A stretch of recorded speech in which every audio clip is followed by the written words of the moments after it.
First off, I'd like to hats off to Mississippi State and Coach Leach and his team to come over here and have some guys down and go out and play the way they did. I thought play with a lot of heart and a lot of fight. You know, what they were able to do defensively in terms of stopping our run game. Those guys, man, we knew the guys they had up front play really hard and physical.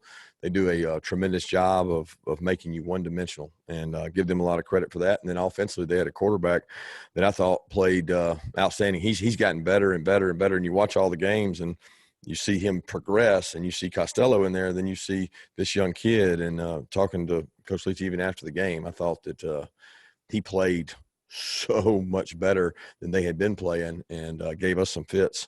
So hats off to them. I want to thank our crowd. I thought they impacted the game when we needed it most. Second half defensively, we were finally able to rise up and get some stops, and was really pleased with how the crowd impacted that.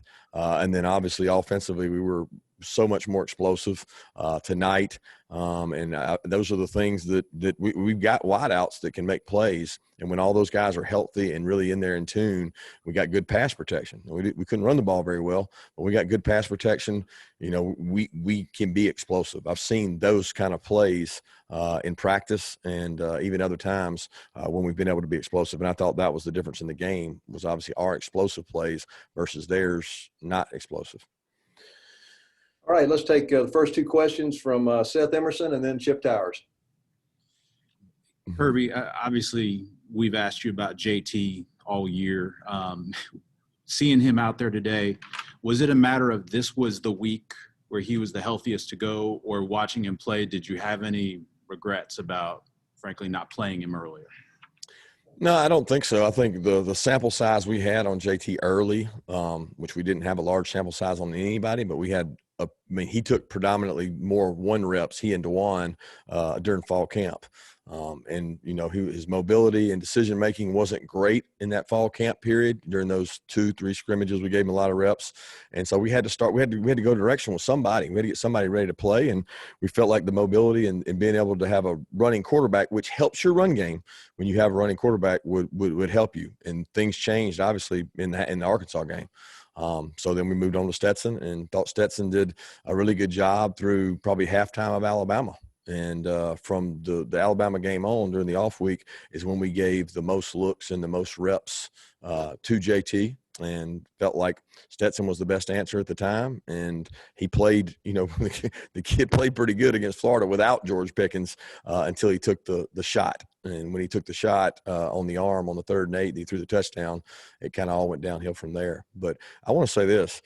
Let's don't make the discussion all about that. Let's make a discussion about how well JT handled it in a world when nobody handles things very well and they don't get what they want. What he did is he said, Coach, I want to come down to the scouts and I want to throw and I want to be part of the game plan. And he came down in front of me and went every day against what I think is a pretty good defense. And he knew he was going to get hit, but he made plays. He moved around in the pocket, and he started showing us that, hey, I can do this thing. And he took the bull by the horns, and he took advantage of it tonight. And Mississippi State played us to stop the run too, and took a lot of chances, and he took advantage of that. Yeah, Kirby, I was going to say that, you know, as much as you see in practice and, you know, all the decisions you have to make, you can't know until they get out there like tonight. 401 yards. I forget the completion. You got them in front in there, the completion percentage, bunch of explosive plays. Better than you even could have imagined that he performed in that situation.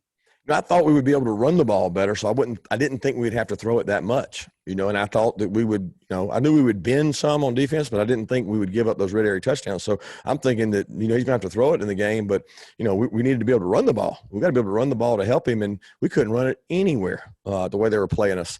And he's 28 of 30, I think it's 28 of 38 maybe. I'm not sure if that's exactly right, but I know that, and the thing about the drops, you know, he had a couple drops where guys drop balls and affected that. But we've known he throws a nice deep ball. Now you saw that tonight. He puts air under it. He lets them run up under it. I mean, but he had the Kyrgios drop for a touchdown, the George drop for a touchdown, which I think we made up for with a touchdown.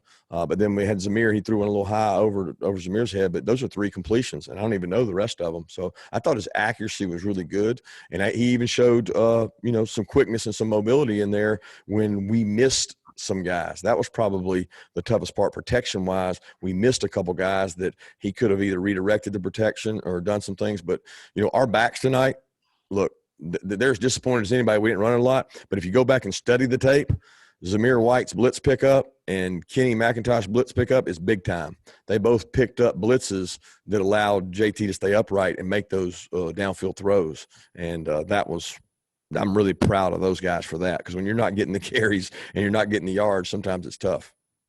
Let's go to Anthony Dasher and then Mike Griffith. Hey, Coach, another JT question, if you don't mind. Obviously, he wasn't cleared for the Arkansas game. And the games that followed, how can you speak to kind of what degree his knee and mobility kind of improved from week to week until now to finally get this opportunity? Well, it definitely got better every week. And it really, when I noticed it was when he was down there with us, because he had a big knee brace on fall camp. We're investing reps in him, and, we're out there doing 8 plays a third down and blitzing everywhere, and he can't move, and it's tough to execute in that environment, and it was tough on him. And, there's plays that Stetson and Dwan made, like Stetson against Florida. He pulls the ball one time, I don't know, early in the game. He ran for like 10 yards. That's not going to be JT's game, but JT's a good enough athlete. When we talked to him coming out of high school, he said, I run a 4.69. Well, he's a good athlete, but he's coming off an ACL surgery, so we don't know how long it's going to take to get that. But when he's got a clean pocket, he's really at his best. And I thought Mississippi State, their plan was to pressure on third down because of that. They didn't want a clean pocket. They wanted that guy to have to move around, and we picked most of it up and allowed him to stand in there and make some throws. But he certainly got better. The toughest part was having to make a decision who you're going to go with when he's not cleared. And then when he is cleared, it's like, okay, this guy hasn't taken the reps for 2 weeks for the Arkansas game or the next game. And the best look he got was probably the off week before Kentucky was the time he started getting more and more reps. Kirby, just how different is it for you managing the game on the sideline? I mean, JT was pushing the ball downfield so much. I don't know if that was always his primary read, but to see a guy go for the jugular that often, what was your thought about that? We haven't seen that. I don't think we'd seen a 400-yard passer under you. This was the first time. Yeah, I don't think it wasn't JT. I mean, it's how they were playing us, right? So if you play everybody tight to the line of scrimmage and you play the run the way they played it, where's their risk at? Their risk reward is vertical. I mean, the way they played us, it was to stop every play and force him to make plays down the field. And that's what he does well. I mean, he gets the ball vertical. He gives guys a chance one-on-one. And to be honest, we had our complete wide receiver core, all out there. And it makes it tougher to defend you when you've got those weapons. And he was accurate. And the one thing we said we had to be at that position was accurate. Let's go to Mark Weiser and then Jake Rowe. Kirby, you mentioned kind of in your opening about how Mississippi State was undermanned, I guess, scholarship-wise. What did that mean in terms of the game plan, or did you think that given that factor that it would be more one-sided, or how do you view that? I don't view it anyway, because when you chart how many people we play on road games, I mean, it's usually right around 50, 53, right? So they allow you to bring 70, but we're not ever playing 70. So the bottom 16, 17 on your roster, to be honest with you, I mean, an NFL team plays a 53-man roster, right? That's who they play in the game. That's all they have. So if it was hot and conditioning was a bigger factor, but a night game, great conditions, I don't look at it as a big factor. Well, look, we knew they were a good defensive football team, and they were without, one of their good receivers. But with the way they play, it doesn't matter who the receiver is, because they're catching it at 4 and 5 yards. It's not a vertical passing game unless you play certain coverages. And so it really is like they just insert people. It's like they're running across the field all the time. So who's out there is not as important as how accurate the quarterback is when he throws it. Kirby, wanted to ask you about the run game, and was that a product of how they were playing you, a product of not playing very well up front? It just seemed like you got whatever they were doing, you guys couldn't seem to throw them out of it. They kicked our butt. That's the bottom line. Hey, we pass pro'd better than they pass rushed, and they run stopped better than we ran.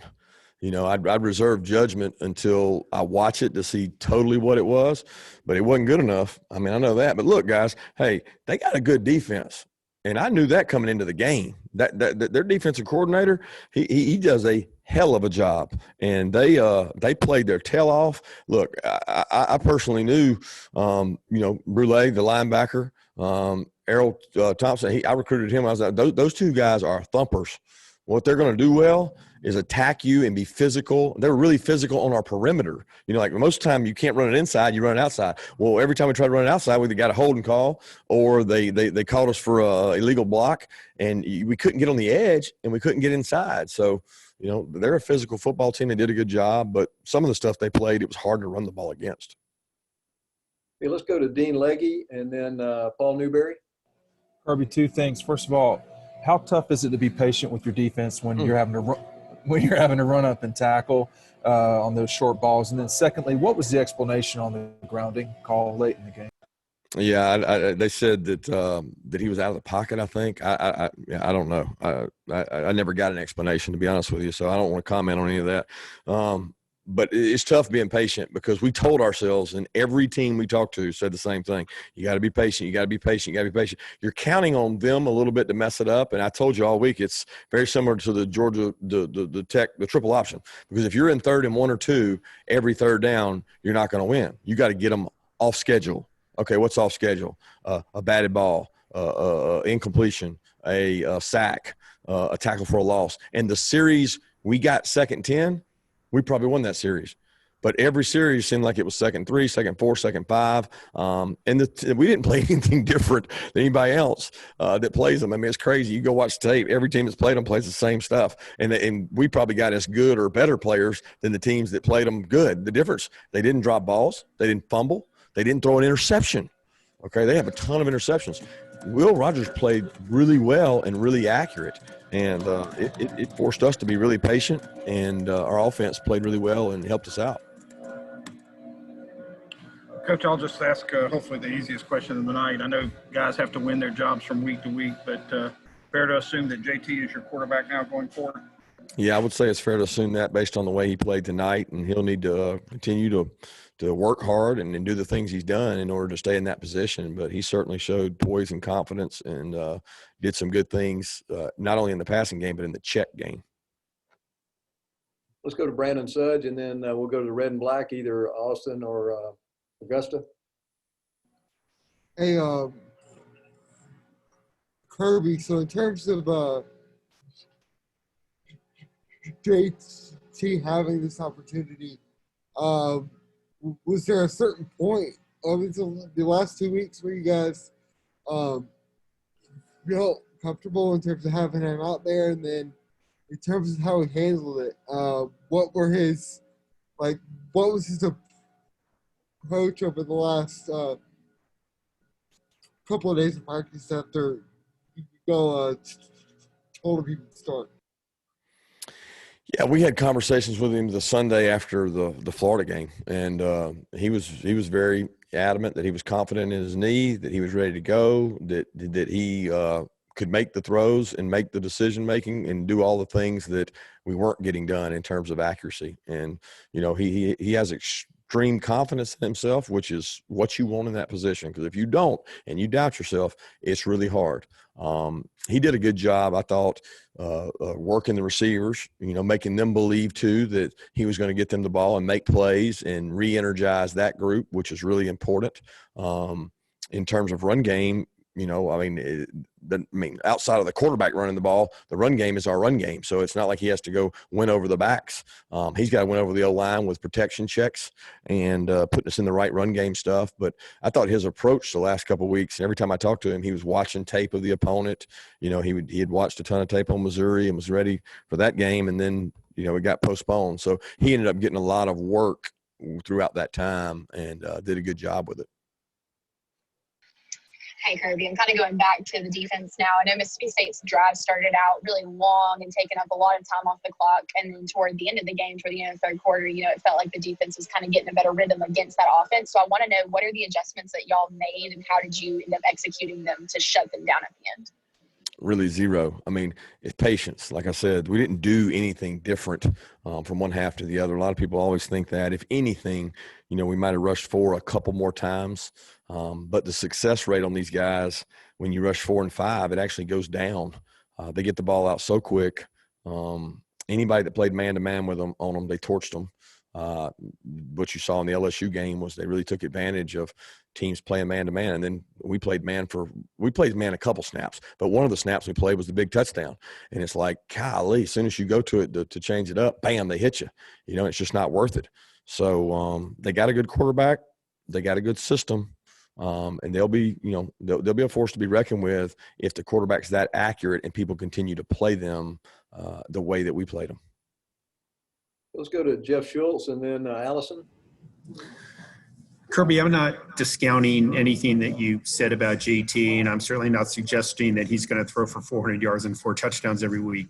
But can you understand why people would look at this game and think, why wasn't this guy starting earlier? Absolutely, I would. But I also think that people should take into consideration that, I've been coaching football for I don't know how many years, 20, 25 years, and God knows Monken's probably double me, as old as he is. And there's not a decision that we make as coaches and a coaching staff, an offensive staff with 5 guys that I adore and think the world of.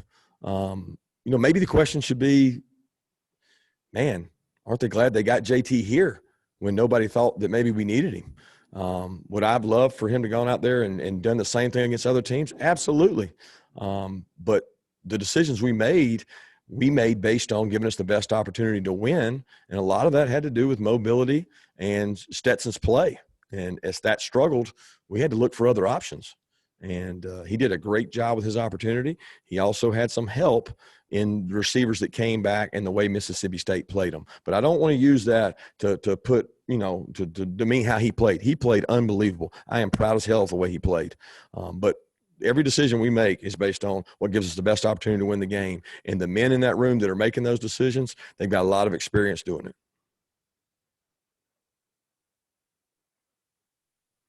Allison, do you have a question? Okay, let's go either Emily or Maria.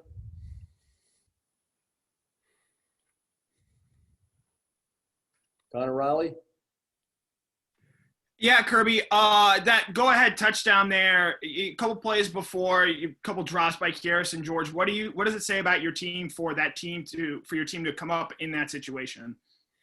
Well, just resilient. They kept coming. Could have tucked their head, been upset, but we got to make those plays. The teams aren't going to give you that many opportunities. And the one we did make was a max blitz. And, they're probably shaking their head at themselves because it was a really long yardage situation. And they tried to bring the house and made them pay, and we kind of played just the opposite on defense and came out ahead. So you win some, you lose some, and give JT credit for standing in there and the backs for picking it up. I think it was Zamir on that play. I'm not sure, but he had a hell of a pickup. We got time for one more question. Let's go. Alex, do you have a question? Okay, we'll end it right there. Coach, thank you. Thanks, guys. Everybody.